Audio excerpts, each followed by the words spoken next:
इस टॉपिक को शामिल किया जा सकता है, उन सारे टॉपिकों को शामिल करने का प्रयास किया।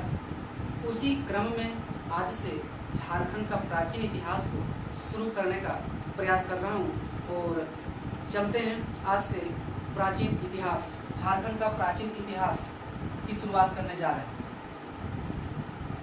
झारखंड का प्राचीन इतिहास। इस झारखंड का प्राचीन इतिहास में आप देखेंगे कि प्राचीन काल में झारखंड को किस किस नामों से पुकारा जाता था, झारखंड को कौन कौन से यात्री, विदेशी यात्री आए जो झारखंड को अलग अलग नामों से पुकारे। उन तमाम प्रकार के नामों को आज हम लोग देखने का प्रयास करेंगे। आज हम लोग इसी बात का हम लोग देखेंगे।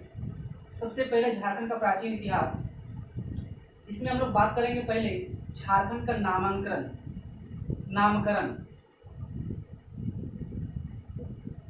झारखंड का नामकरण की बात करेंगे कि झारखंड का नाम क्या क्या है, प्राचीन काल में किन किन नामों से पुकारा जाता था। तो शुरुआत करते हैं पहले टॉपिक से हम लोग। झारखंड का प्राचीन इतिहास में पहला नामकरण। सबसे पहले हम जाने कि झारखंड नाम कैसे पड़ा। झाड़ियों एवं वनों की बहुलता के कारण ही राज्य का नाम झारखंड पड़ा। क्या? झाड़ियों एवं वनों की बहुलता जो कि अधिक झाड़ियों एवं वनों की बहुलता के कारण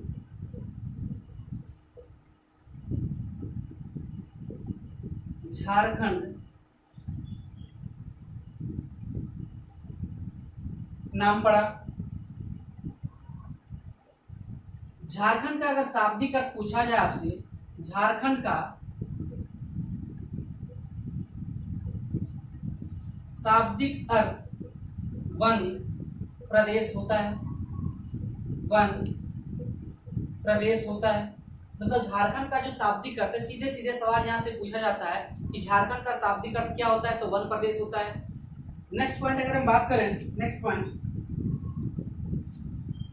विभिन्न कालों में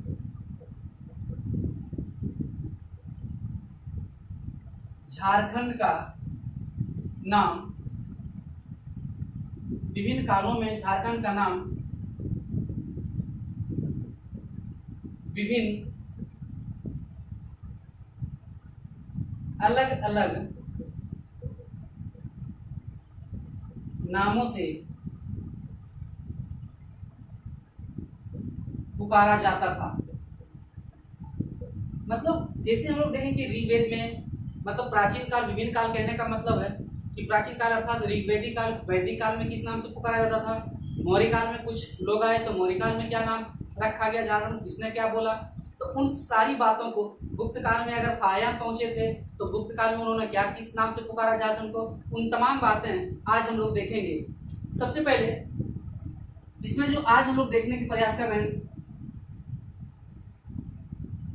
झारखंड,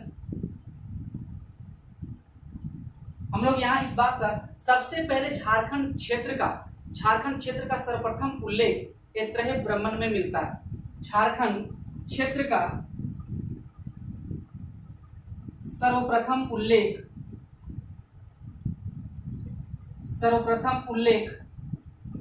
ऐत्रेय ब्राह्मण में मिलता है। कहाँ मिलता है? ऐत्रेय ब्राह्मण में। ऐत्रेय ब्राह्मण में झारखंड क्षेत्र का सर्वप्रथम उल्लेख किस ग्रंथ में मिलता है? तो ऐत्रेय ब्राह्मण में। यह जो ब्राह्मण ग्रंथ है वह ऋग्वेद काल का ही ब्राह्मण ग्रंथ है। नेक्स्ट हम लोग देखेंगे इसमें, लेकिन क्या ऐत्रेय ब्राह्मण में किस नाम से पुकारा गया था? ऐत्रेय ब्राह्मण में हम लोग देखेंगे किस नाम से पुकारा गया, तो पुंड नाम से।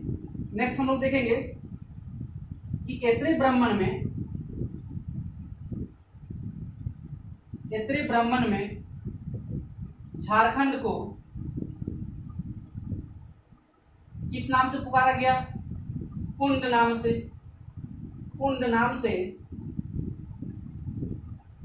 पुकारा गया। मतलब इस ग्रंथ में पुंड नाम मिलता है। मतलब ऐत्रेय ब्राह्मण ग्रंथ में क्या मिलता है? पुंड। ये बहुत ही वेरी वेरी इंपॉर्टेंट सवाल है। इसे आप याद रखेंगे, ये सवाल पूछा जाता है। ये पूछा जाएगा कि सबसे पहले क्या पूछा जाएगा कि झारखंड क्षेत्र का सर्वप्रथम साहित्यिक उल्लेख किस ब्राह्मण ग्रंथ में मिलता है? तो ऐत्रेय ब्राह्मण ग्रंथ में। और ऐत्रेय ब्राह्मण ग्रंथ में किस नाम से पुकारा जाता है? तो पुण्य नाम से पुकारा जाता है। जबकि ऋग्वेद काल में, अब यहाँ थोड़ा ऋग्वेद काल में हम लोग देखते हैं, फिर आगे की बातचीत हम लोग देखते हैं।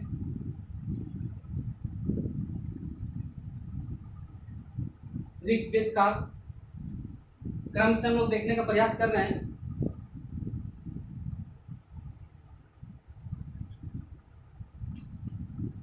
ऋग्वेद काल में हम लोग क्या देखेंगे?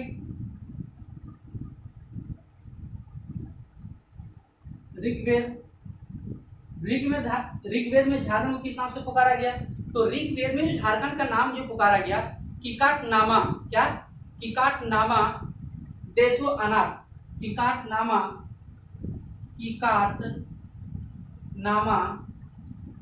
देशो अनाथ, ठीक है। किस नाम से? किकाटा नाम देशो अनाथ, ठीक है। किकाट नाम देशो अनाथ ऋग्वेद में। जबकि अथर्ववेद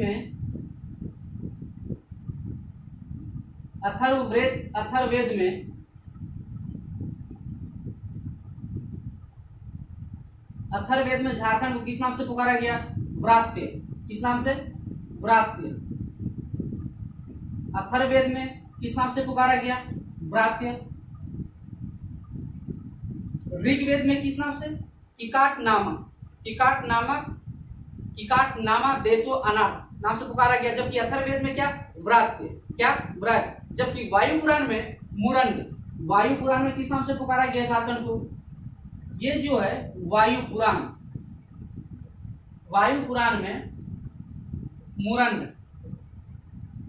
यहाँ याद रखिएगा कि अथर्ववेद में वाह है, तो यहाँ से थोड़ा सा इसमें क्या कीजिए, कोरिलेट करने का प्रयास कीजिएगा कि अथर्ववेद में वाह से व्रात्य। अथर्ववेद का जो कोडिंग हम लोग निकालेंगे, कुछ की पॉइंट्स हम लोग ढूंढने का प्रयास करेंगे कि अथर्ववेद से हम लोग कैसे याद रखें। तो अथर्ववेद में व्रात्य, वाय आया तो इसलिए व्रात्य। वायु पुराण में क्या है? मुरंड। तो आप जानते हैं कि वायु जब चलती है, वायु बहती है, तो क्या होता है? मुड़ जाता है। क्या होता है? मुड़ जाता है। इसीलिए वायु पुराण कौन सा, किस नाम से पुकारा गया? मुरंड। जबकि विष्णु पुराण में क्या? विष्णु पुराण में मुंड नाम से पुकारा गया। किस नाम से? मुंड। विष्णु जी का मुंड याद रखिएगा। मुंड का मतलब हम लोग इसको बोलते हैं, आप लोगों को पता होगा, मुंड का मतलब माथा ही होता है। इसलिए विष्णु पुराण में किस नाम से पुकारा गया? मुंड। विष्णु पुराण में क्या? जबकि महाभारत के दिग्विजय पर्व में, महाभारत के दिग्विजय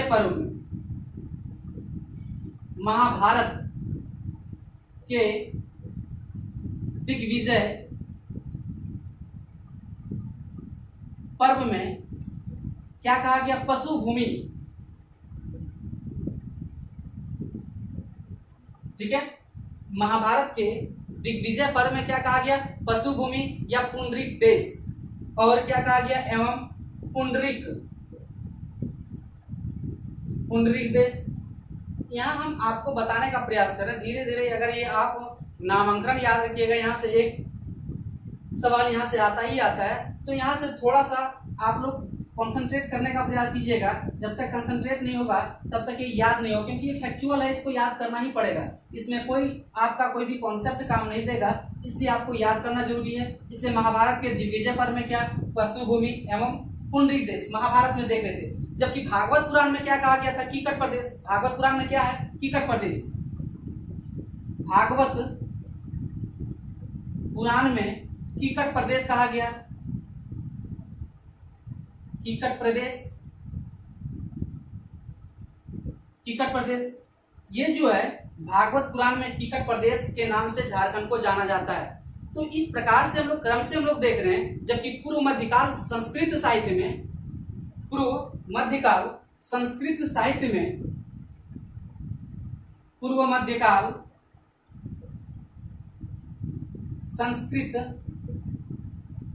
साहित्य में हम लोग कलिंद देश के नाम से जानते हैं झारखंड को। किस नाम से?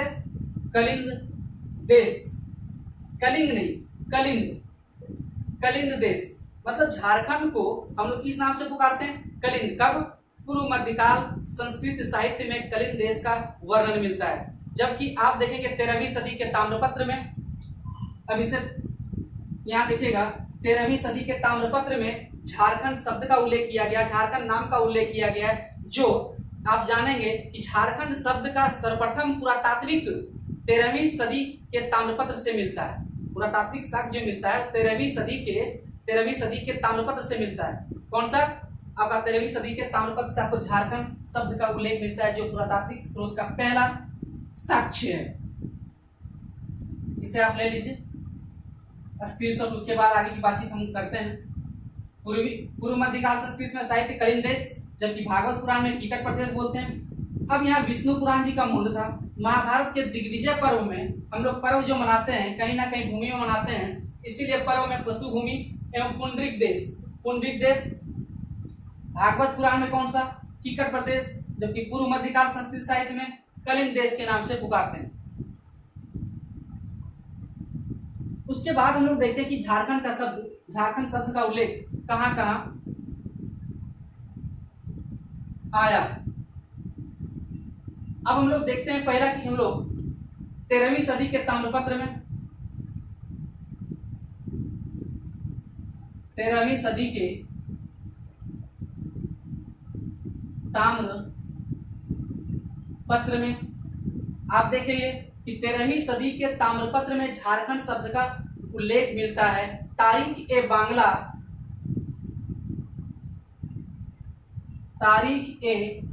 बांग्ला में भी क्या मिलता है? तारीख ए बांग्ला में भी आपका झारखंड शब्द का उल्लेख मिलता है। सियार उल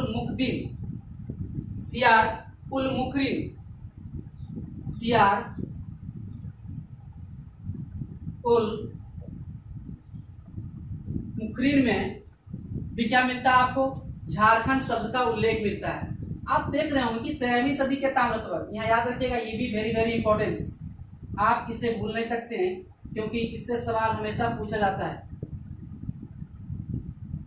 पुरातात्विक साहित्य का पहला स्रोत जहां झारखंड शब्द का उल्लेख मिला वह 13वीं सदी के ताम्रपत्र। साहित्यिक दृष्टिकोण से साहित्यिक साक्ष्य जो मिला पहली बार वो कौन सा? ऋग्वेद काल का, मतलब ऐत्रेय ब्राह्मण में झारखंड शब्द का उल्लेख मिलता है। ठीक है। कबीर और जायसी भी, कबीर अपने दोहे में, कबीर और जायसी का एक रचना है पद्मावत, उस पद्मावत में उन्होंने लिखा है, झारखंड शब्द का उल्लेख किए, जबकि कबीर साहब अपने दोहे में झारखंड शब्द का उल्लेख किए। तो हम देख रहे हैं कि 13वीं सदी के ताम्रपत्र में हम लोग देख लिए, तारीख ए बांग्ला भी देख लिए। उसके बाद अकबरनामा, जो अबुल फजल का रचना है, अकबरनामा में क्या है?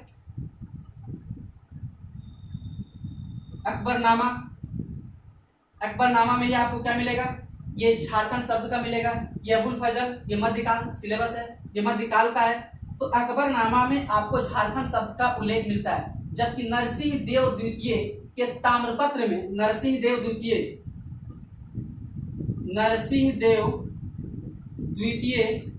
के ताम्रपत्र से भी झारखंड शब्द का उल्लेख मिलता है। तो आप देख रहे हैं कि ये 2, 4, 6 इन 6 सोर्सेस में हम लोग देख रहे हैं कि ये जो मिल रहा है सारा का सारा ये झारखंड शब्द का ही उल्लेख मिल रहा है। ये सारा झारखंड, ठीक है। तो 13वीं सदी के ताम्रपत्र में क्या उल्लेख मिलता है? झारखंड। तारीख ए बांग्ला में क्या उल्लेख मिलता है? झारखंड। सियार उल मुखरिन में क्या मिलता है? झारखंड। कबीर के दोहे और जायसी के पद्मावत साहित्य में क्या मिलता है? झारखंड शब्द का उल्लेख मिलता है। जबकि अकबरनामा, अबुल फजल का जो रचना कृति, ये अकबरनामा का कृति है, अबुल फजल का कृति अकबरनामा, इसमें भी आपको क्या मिलेगा?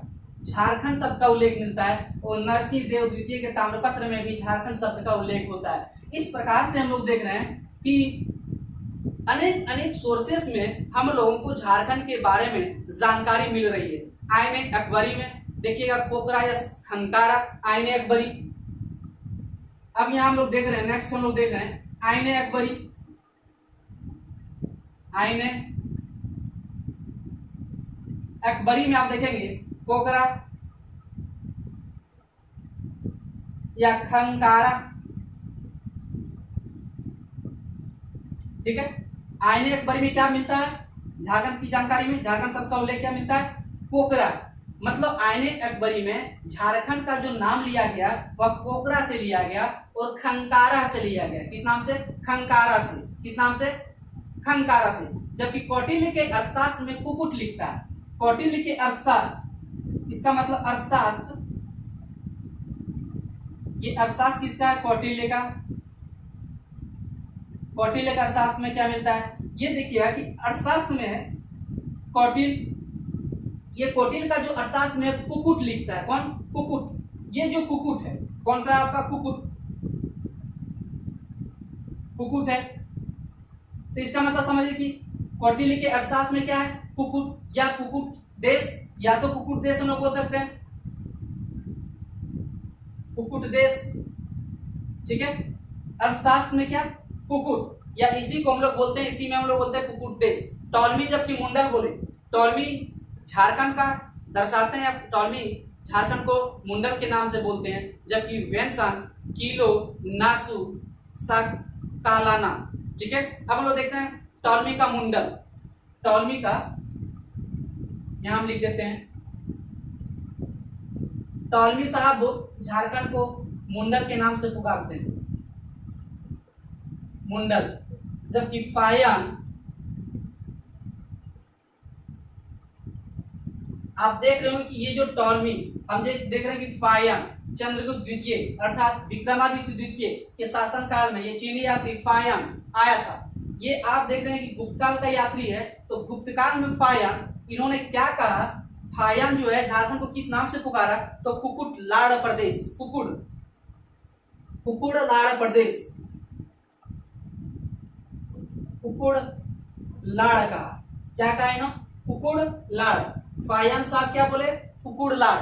तो हम यहाँ देख रहे थे कि टॉलमी मुंडल साहब बोले, फाहियान कुकुड़ लाड़ बोल रहे थे। जबकि वेनसान जो बोल रहे थे, इनका नाम थोड़ा सा, वेनसान का हम लोग देख रहे हैं, वेनसान जो अपने झारखंड शब्द का जो नाम लेते हैं, किलो, नासू, कालाना, किलो, नासू, कालाना। ठीक है, कालाना। आप देख रहे हैं किलो, नासू, कालाना, किलो, नासू, कालाना, ये डैश है बीच बीच में, आप नासू ये हम दे रहे हैं। ठीक है, किलो, नासू, कालाना, ये आपका वेनसान झारखंड का नाम लेते हैं कि झारखंड जो है किलो, नासू, कालाना के नाम से पुकारते हैं। कौन, वेनसान। जबकि मुगल काल में, जब मुगल काल जब होता है, तो मुगल काल जब बाबर वगैरह का सब सत्ता आता है, तो उस वक्त खुखरा या कुकरा बोलते हैं, खुखरा। मुगल काल में किस नाम से बोलते हैं, खुखरा। मुगल काल में खुखरा या कुकरा, खुखरा या कुकरा। ठीक है। मुगल काल में झारखंड किस नाम से पुकारते हैं, खुखरा या कुकरा के नाम से। जबकि तुजुके जहांगीरी में खोखरा, तुजुके जहांगीरी में क्या, यहाँ तुजुके जहांगीरी में हम यहाँ लिख देते हैं आगे, यहाँ आप लोग देख लीजिएगा, हम यहाँ तुजुके जहांगीरी। जबकि ये जहांगीर की आत्मकथा है तुजुके जहांगीरी, तो तुजुके जहांगीरी में जो लिखा गया है वह खोखरा था। क्या था, खोखरा। झारखंड को किस नाम से पुकारते हैं, वो खोखरा शब्द मिलता है, खोखरा। तुजुके जहांगीरी क्या, खोखरा। तो इस प्रकार से हम लोग नाम देखने का प्रयास कर रहे थे। जबकि east India company, east India के शासनकाल में छोटा नागपुर कहा गया है। जबकि ईस्ट इंडिया कंपनी के शासनकाल में, ईस्ट इंडिया कंपनी के शासनकाल में किस नाम से पुकारा गया, छोटा नागपुर। यहां लिख दे रहे हैं हम, छोटा नागपुर। अब इस प्रकार से हम लोग देखें कि प्राचीन काल में इन नामों से झारखंड से पूछा जाता है। ये बार बार सवाल पूछा भी जाता है कि फाहियान झारखंड को किस नाम से पुकारा था, कुकुड़लाड़। ठीक है। टॉलमी मुंड से जानते, मुंडल से जानते हैं, टॉलमी मुंडल। ठीक है। जबकि आप देख रहे होंगे विष्णु पुराण में मुंड हम साफ देखे थे विष्णु पुराण में, क्या मुंड। ठीक है, इस प्रकार से झारखंड का नामकरण देखे। आगे देखते हैं नोट करके हम लोग देखते हैं बहुत ही इंपॉर्टेंट बात, स्क्रीनशॉट ले लीजिए आप। यहाँ पे हम एक बिंदु और छोड़ देते हैं, इसमें केवल फैक्चुअल इसको आपको याद रखना है, बाकी बात अगले क्लास से कॉन्सेप्ट चलेगा। इसे मिला दें।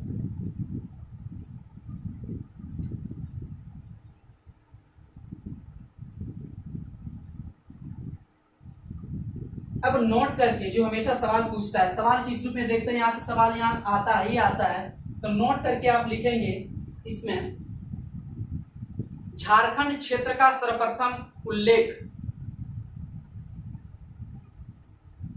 नोट में करके लिखिएगा आप लोग, झारखंड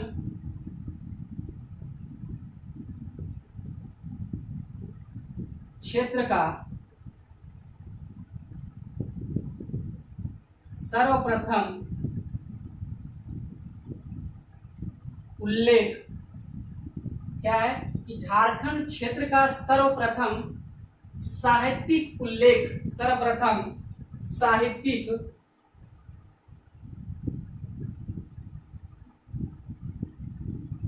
साहित्यिक उल्लेख ऐत्रेय ब्राह्मण में मिलता है। ऐत्रेय ब्राह्मण में मिलता है। किस नाम से? अभी हमने कुंड देखे थे कि झारखंड क्षेत्र का सर्वप्रथम साहित्यिक उल्लेख, सर्वप्रथम याद रखिएगा कि सर्वप्रथम साहित्यिक, हम स्रोत जब हम कल पढ़ाए थे तो उसमें लिखे थे स्रोत में दो प्रकार से, साहित्यिक स्रोत, पुरातात्विक स्रोत। तो साहित्यिक स्रोत में हम देख रहे हैं कि साहित्य की बात होगा, और साहित्य में कौन सा साहित्य है? ऐत्रेय ब्राह्मण। और ऐत्रेय ब्राह्मण में पहली बार क्या जिक्र मिल रहा है? झारखंड क्षेत्र का उल्लेख मिल रहा है। तो इस प्रकार से यहाँ से सवाल ये बनेगा और हमेशा पूछेगा। तो झारखंड शब्द का प्रथम, झारखंड शब्द का प्रथम, दूसरा झारखंड शब्द, ये जो है झारखंड शब्द का प्रथम पुरातात्विक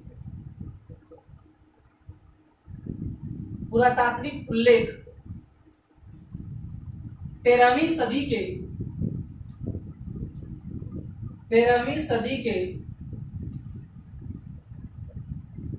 ताम्रपत्र, 13वीं सदी के ताम्रपत्र से मिलता है। ठीक है, एकदम ये दोनों एकदम VBI है आपका, ये इसको याद रखिएगा। VBI क्यों हम लिख दे रहे हैं, इसका मतलब है कि सरसरी निगाह से आप इस पर ज्यादा ध्यान भी देंगे। झारखंड शब्द का प्रथम पुरातात्विक उल्लेख 13वीं सदी के ताम्रपत्र से मिलता है। कहां से? ताम्रपत्र, पुरातात्विक 13वीं सदी के ताम्रपत्र से मिलता है। जबकि छोटा नागपुर शब्द का प्रथम, छोटा नागपुर शब्द का प्रथम, तीसरा छोटा नागपुर शब्द का, छोटा नागपुर शब्द का प्रथम उल्लेख हम लोग देख रहे हैं। छोटा नागपुर क्षेत्र को हम लोग देखें, छोटा नागपुर क्षेत्र को रसिक मंगल नामक पुस्तक में, छोटा नागपुर क्षेत्र को, छोटा नागपुर क्षेत्र को रसिक मंगल पुस्तक में क्या है? छोटा नागपुर क्षेत्र को रसिक मंगल पुस्तक में, कौन सा? रसिक मंगल नामक पुस्तक में नागभूम कहा गया है। क्या कहा गया है? पुस्तक में नागभूम, नागभूम कहा गया है। ठीक है, छोटा नागपुर क्षेत्र को क्या बोला गया है? छोटा नागपुर क्षेत्र को रसिक मंगल पुस्तक में क्या बोला गया है? नागभूम कहा गया है। ये सवाल पूछेगा आपसे कि किस साहित्य में नागभूम झारखंड के लिए आया है? तो रसिक मंगल पुस्तक में। ठीक है, ये रसिक मंगल पुस्तक में किस नाम से? तो छोटा नागपुर क्षेत्र के लिए आया है नागभूम। नेक्स्ट हम लोग देखेंगे, अब हम लोग चौथा जो हम लोग देखें नेक्स्ट, जो शहबाज खां और अब्दुल हाई, क्या अब्दुल हई, शहबाज खां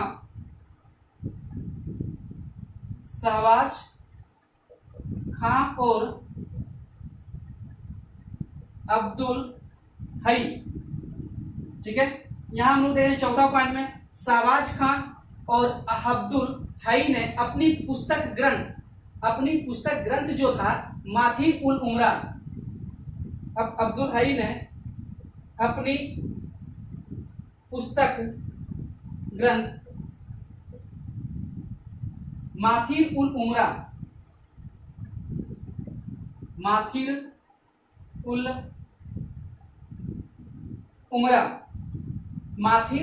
उल उमरा में झारखंड क्षेत्र के लिए पोखरा में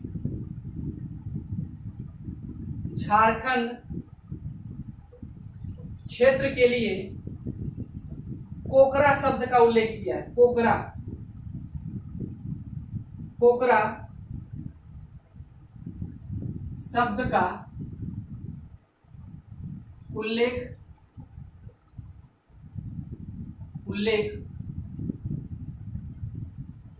किया है। ठीक है, यहाँ याद रखिएगा कि शहबाज खां और अब्दुल हई ने अपनी पुस्तक या ग्रंथ माथिर उल उमरा में झारखंड क्षेत्र के लिए कौन सा शब्द, पोखरा शब्द का प्रयोग किया है। ये जो पोखरा शब्द का प्रयोग किया, अब यहाँ जो है झारखंड में अधिकांशतः जनजाति पाई जाती है। क्या पाई जाती है? जनजाति पाई जाती है झारखंड में अधिकांशतः। तो जनजातियों की अधिकता के कारण क्या होता है, जनजातियों की अधिकता के कारण झारखंड को कर्कखंड कहा जाता है। क्या कहा जाता है? झारखंड को कर्कखंड कहा जाता है। तो यहां हम लोग देख रहे हैं कर्कखंड, इसे मिटा, कर्कखंड कहा जाता है। जनजातियों की अधिकता के कारण, नेक्स्ट में जनजातियों की अधिकता के कारण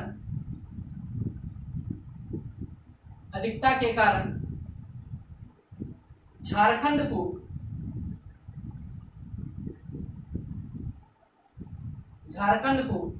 कर्कखंड कहा गया। कर्कखंड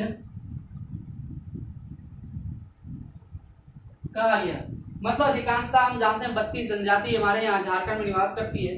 उन 32 जनजातियों में आप देखेंगे कि बहुत ज्यादा जनजाति है और यही कारण रहा कि कर्कखंड भी कहा गया है। जबकि छोटा नागपुर क्षेत्र को हम लोग कर्ण सुवर्ण के नाम से भी संबोधित करते हैं। छोटा नागपुर क्षेत्र को कर्ण सुवर्ण, छोटा नागपुर क्षेत्र को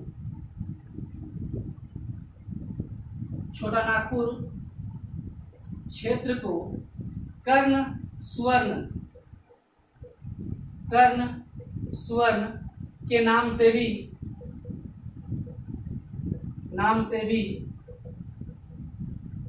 जानते हैं। ठीक है, छोटा नागपुर क्षेत्र को कर्ण सुवर्ण के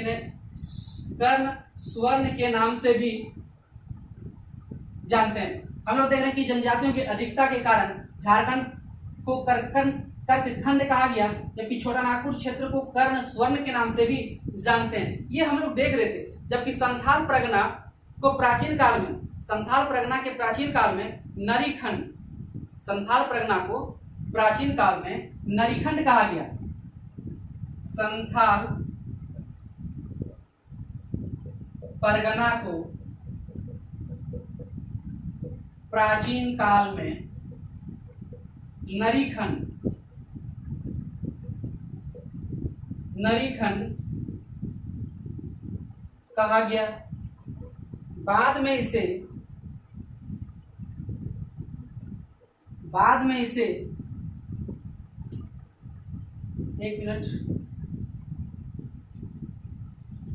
बाद में इसे कांकजोल क्या कहा गया?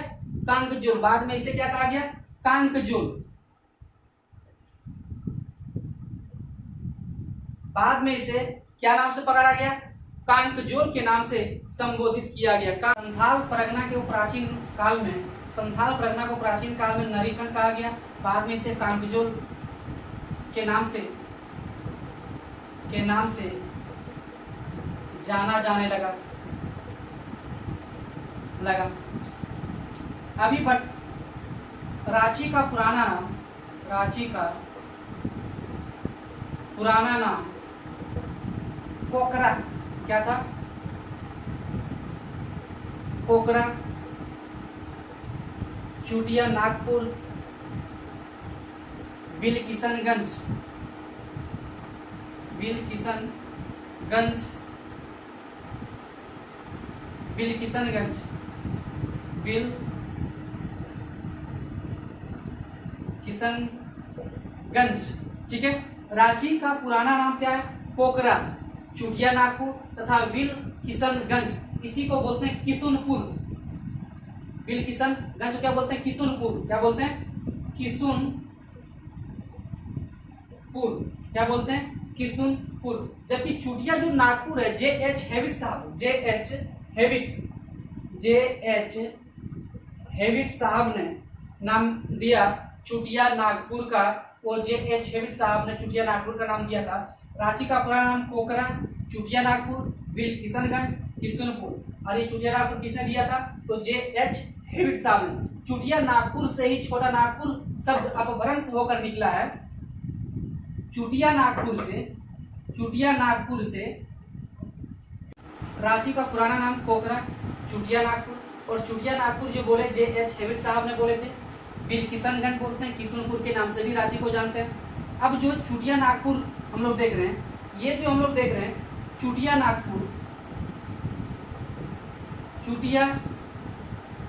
नागपुर से ही अपभ्रंश होकर, चूटिया नागपुर से ही अपभ्रंश होकर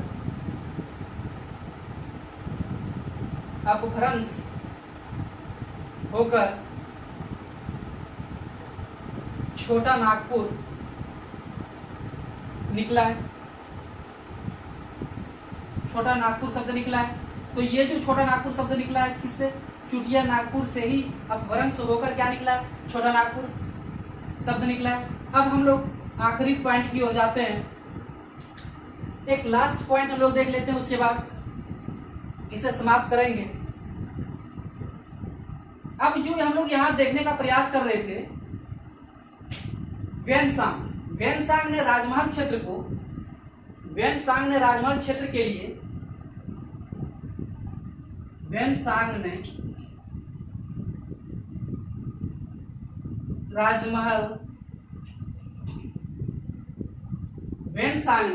राजमहल क्षेत्र के लिए कीचिंकाइला क्षेत्र के लिए कीचिंकाइला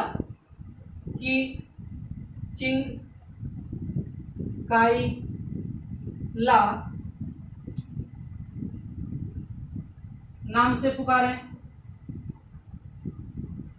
बल्कि जबकि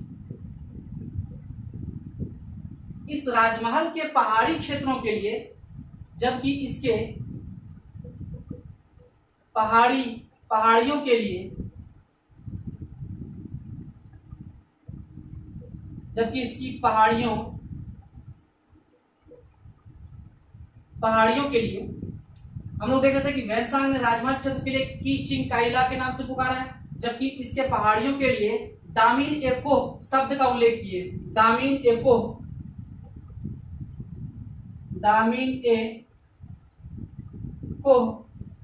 शब्द का उल्लेख किए।